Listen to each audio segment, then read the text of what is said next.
मंजिल यूं ही नहीं मिलती राही को, मंजिल यूं ही नहीं मिलती राही को, जुनून सा दिल में जगाना पड़ता है, जुनून सा दिल में जगाना पड़ता है। पूछा चिड़िया से कि घोंसला कैसे बनता है, पूछा चिड़िया से कि घोंसला कैसे बनता है। वो बोली कि तिनका तिनका उठाना पड़ता है, वो बोली कि तिनका तिनका उठाना पड़ता है। नमस्कार मित्रों, आज के इस 7वें एपिसोड में आपका स्वागत है। हम कक्षा 7 के विज्ञान के पाठ रेशों से वस्त्र तक के बारे में बात कर रहे हैं। हमने एपिसोड 5 और 6 में इसके बारे में पहले बताया है। हमने 5 और 6 एपिसोड में पौधे एवं जंतुओं से प्राप्त किस प्रकार के रेशे प्राप्त किए जाते हैं उसके बारे में विस्तृत चर्चा की। जैसे सनई, ढैंचा, कपास आदि से हमको कई प्रकार के रेशे प्राप्त होते हैं और हम उनके बारे में भी चर्चा कर चुके हैं जो रेशे जंतुओं से प्राप्त होते हैं और हम उनसे ऊन प्राप्त करते हैं। इनमें से मुख्य रूप से भेड़ की कई प्रजातियां, याक, ऊँट, बकरी तथा अन्य प्रजातियां जैसे अल्पाका, लामा, अंगोरा बकरी ये सभी हैं जो हम ऊन उनसे प्राप्त करते हैं। भेड़ की भी कई वैरायटियां हैं जिनसे हम ऊन प्राप्त करते हैं। हमने यह भी जाना कि ऊन तैयार कैसे किया जाता है। हमने भेड़ पालन और उसके प्रजनन के बारे में भी बात किया और हमने यह भी जाना कि भेड़ की प्रजातियां कौन कौन सी होती हैं और किन किन राज्यों में पाई जाती हैं। हमने यह भी जाना कि भेड़ के रेशों को ऊन में संसाधित करने के विभिन्न चरण होते हैं। हमने भेड़ों के बालों की कटाई, अभिमार्जन तथा छटाई के बारे में विस्तृत चर्चा की थी। आज हम कताई के बारे में विस्तृत रूप से चर्चा करेंगे। मित्रों, जैसा कि हमने बताया कि भेड़ कई प्रकार की प्रजातियां होती है और उनको अच्छी नस्ल से प्रजाति से प्रजनन कराया जाता है जिससे हमें अच्छे प्रकार के ऊन प्राप्त होते हैं और अच्छी गुणवत्ता वाले ऊन हमको प्राप्त होते हैं। हमने जैसा बताया कि ऊन प्राप्त करने के लिए कई चरण होते हैं। सबसे पहले हम भेड़ों की बालों की कटाई करते हैं, उसके बाद हम उसका अभिमार्जन करते हैं और उसके बाद हम उसकी छटाई करते हैं। हमने यह बताया था कि अभिमार्जन के बाद रेशे की जो कटाई होती है वह रोएदार और उसकी लंबाई, चिकनाई और हल्केपन के आधार पर उनको अलग कर लिया जाता है और छटाई का काम हाथों और मशीनों से दोनों प्रकार से होता है। अब हम कताई के बारे में बात करेंगे। अभिमार्जन से प्राप्त रेशों को सबसे पहले हम अलग अलग रख लेते हैं। उसके बाद हम ऊन की गुणवत्ता के आधार पर अर्थात रेशों की गुणवत्ता के आधार पर हम उनको अलग अलग रख लेते हैं और उन्हें छोटे छोटे कोमल और फूले रेशों को ऊन के धागों के रूप में हम कताई करते हैं। कताई के कई प्रकार की मशीनें आती हैं। कभी हम हाथ से कताई करते हैं, जैसे इनके लिए कई प्रकार की मशीनें आती हैं जैसे चरखा तथा तकली। इसमें चरखा की भी कई प्रकार की वैरायटियां होती हैं जिससे हम ऊन से आसानी से धागा प्राप्त कर सकते हैं। उसके बाद हम इसके कई चरण होते हैं। मशीनों से भी हम कताई कर सकते हैं। कई मिलों में जहां कपड़े की मिलें या ऊनी मिलें होती हैं वहां पर हम सीधे कताई द्वारा धागों के रूप में उन्हें परिवर्तित कर देते हैं। यह प्रक्रिया कई चरणों में होती है। ऊन की गुणवत्ता के आधार पर हम मशीनों की कई प्रकार की विभिन्नताएं होती हैं जिससे हम अलग अलग उनके गुणवत्ता के आधार पर मशीनों से हम उनकी कताई करते हैं। हम हाथ से भी कताई कर सकते हैं, जिसमें हम पहले प्राचीन काल में तकली का प्रयोग किया जाता था। यदि हम अपने दादा दादी से बात करें तो वो बताएंगे कि पहले सूत तकली से काता जाता था तथा उसकी कई स्तर की प्रक्रिया होती थी।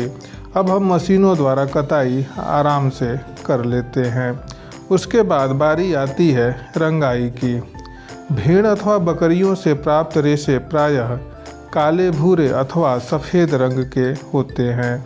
विविधता पैदा करने के लिए इनमें विभिन्न रंगों की रंगाई की जाती है।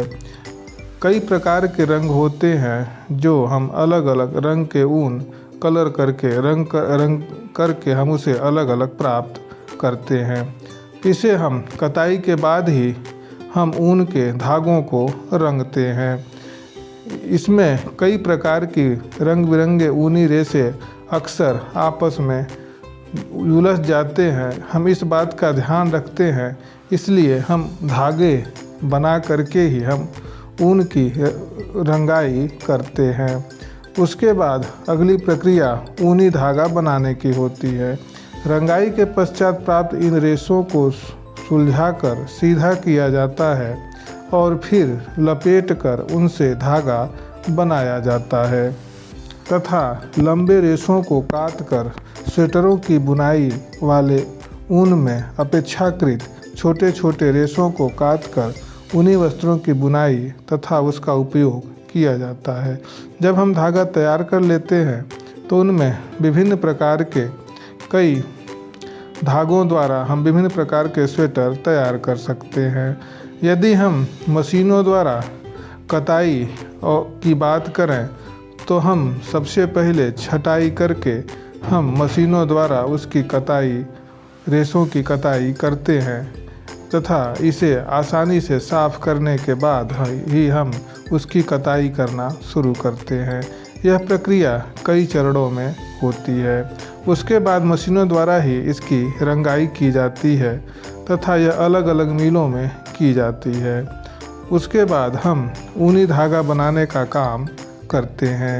जैसा कि आप इसमें देख पा रहे हैं इस वीडियो क्लिप में कि किस प्रकार से रेशों को साफ करके उसे अलग किया जा रहा है और उसके बाद उसे गट्ठर में बांधकर हम उसे दूसरे मिल में भेज देते हैं और इस रेशे से हम अलग से उस रेशों द्वारा हम आराम से इसे अलग अलग अभिमार्जन करने के बाद हम इसे अलग अलग रेशों से धागों में परिवर्तित कर लेते हैं।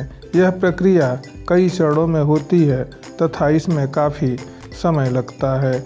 इन रेशों से हम आसानी से हम धागों को प्राप्त कर सकते हैं। हमारे देश में भेड़ों से ऊन तथा उनसे धागे प्राप्त कर उसे ऊनी कपड़े बनाने की कई प्रकार की आधुनिक मशीनें आ गई हैं, जिसे हम आसानी से तथा भारी मात्रा में हम औद्योगिक रूप से ऊनी वस्त्रों का उत्पादन कर सकते हैं। यह हमारे आधुनिक मशीनों की ही देन है, जो हमारा देश ऊनी वस्त्र के निर्माण में एक प्रकार से आत्मनिर्भर बन गया है। ऊन उद्योग हमारे देश में अनेक व्यक्तियों के लिए जीविकोपार्जन का एक महत्वपूर्ण साधन है, परंतु जंतु रेशों की छटाई करने वाले कारीगर कभी कभी एक प्रकार की बीमारी से ग्रसित हो जाते हैं। वह बीमारी एक एंथ्रेक्स नामक जीवाणु से होता है। जो बीमारी होती है वह कुछ समय बाद एक घातक खून का रोग, जिसे हम रुधिर रोग कहते हैं, उसके कारण हो जाता है और जिसे हम उसे सार्टर्स रोग भी कहते हैं। यह सार्टर्स रोग के रूप में व्यक्ति में लक्षण दिखाई देने लगता है। किसी भी उद्योग में कारीगरों द्वारा ऐसे जोखिमों को झेलना व्यावसायिक संकट कहलाता है। यह जो सार्टर्स रोग होता है, यह एक प्रकार के बैक्टीरिया अर्थात जीवाणु के कारण होता है, जिसे हम एंथ्रेक्स नामक जीवाणु कहते हैं। जैसा कि हम चित्र में देख पा रहे हैं, एंथ्रेक्स नामक जीवाणु एक हानिकारक जीवाणु होती है और यह एक रॉड के आकार का या दंडाकार संरचना की होती है, जैसा कि सूक्ष्मदर्शी द्वारा वीडियो क्लिप में या चित्र में दिखाया जा रहा है। यह एक घातक रोग उत्पन्न करता है। जैसा कि हमने बताया, इस प्रकार के रोग को सार्टर्स रोग हम कहते हैं। यदि हम भेड़ों की संख्या की दृष्टि से बात करें तो सबसे अधिक भेड़ें चीन में पाई जाती हैं। उसके बाद दूसरे नंबर पर ऑस्ट्रेलिया का नंबर आता है। उसके बाद भारत का नंबर विश्व में तीसरा है, अर्थात भेड़ों की संख्या में भारत तीसरे स्थान पर आता है। गुणवत्ता की दृष्टि से न्यूजीलैंड की मेरिनो भेड़ से सबसे अच्छा ऊन प्राप्त होता है। तो यदि हम कहें तो भेड़ों की संख्या की दृष्टि से चीन एवं ऑस्ट्रेलिया के बाद भारत का तीसरा स्थान आता है और गुणवत्ता की दृष्टि से न्यूजीलैंड की मेरिनो भेड़ से सबसे अच्छा ऊन प्राप्त होता है और अच्छी गुणवत्ता वाला ऊन हमको प्राप्त होता है। अब हम रेशम के बारे में बात करेंगे। रेशम एक प्राकृतिक रेशा है जो रेशम कीट के कोकून से प्राप्त होता है। प्राचीन काल में राजसी वस्त्र रेशम के ही बने होते थे। रेशमी वस्त्र हल्के, चिकने, मजबूत, टिकाऊ तथा आकर्षक होते थे। रेशम का आविष्कार चीन देश में हुआ था। चीन वर्तमान समय में भी विश्व का सर्वाधिक रेशम उत्पादन करने वाला देश है। भारत भी व्यावसायिक स्तर पर बहुत अधिक, विश्व का लगभग 13% उत्पादन करता है। अर्थात हम यह कह सकते हैं कि विश्व में लगभग 13% रेशम का उत्पादन हमारे देश भारत में होता है। इसलिए रेशम को एक औद्योगिक क्षेत्र के रूप में लिया जाता है और इसे हमें विश्वास है कि हर जगह रेशम उत्पादन या रेशम विभाग हमारे भारत सरकार द्वारा एक अलग विभाग खोला गया है जिसे हम रेशम विभाग कहते हैं। तो रेशम का कीट का जीवन चक्र किस प्रकार होता है, इसके बारे में हम अगले एपिसोड में बात करेंगे। तो मित्रों, आज के लिए बस इतना ही। फिर मिलेंगे अगले एपिसोड में। धन्यवाद।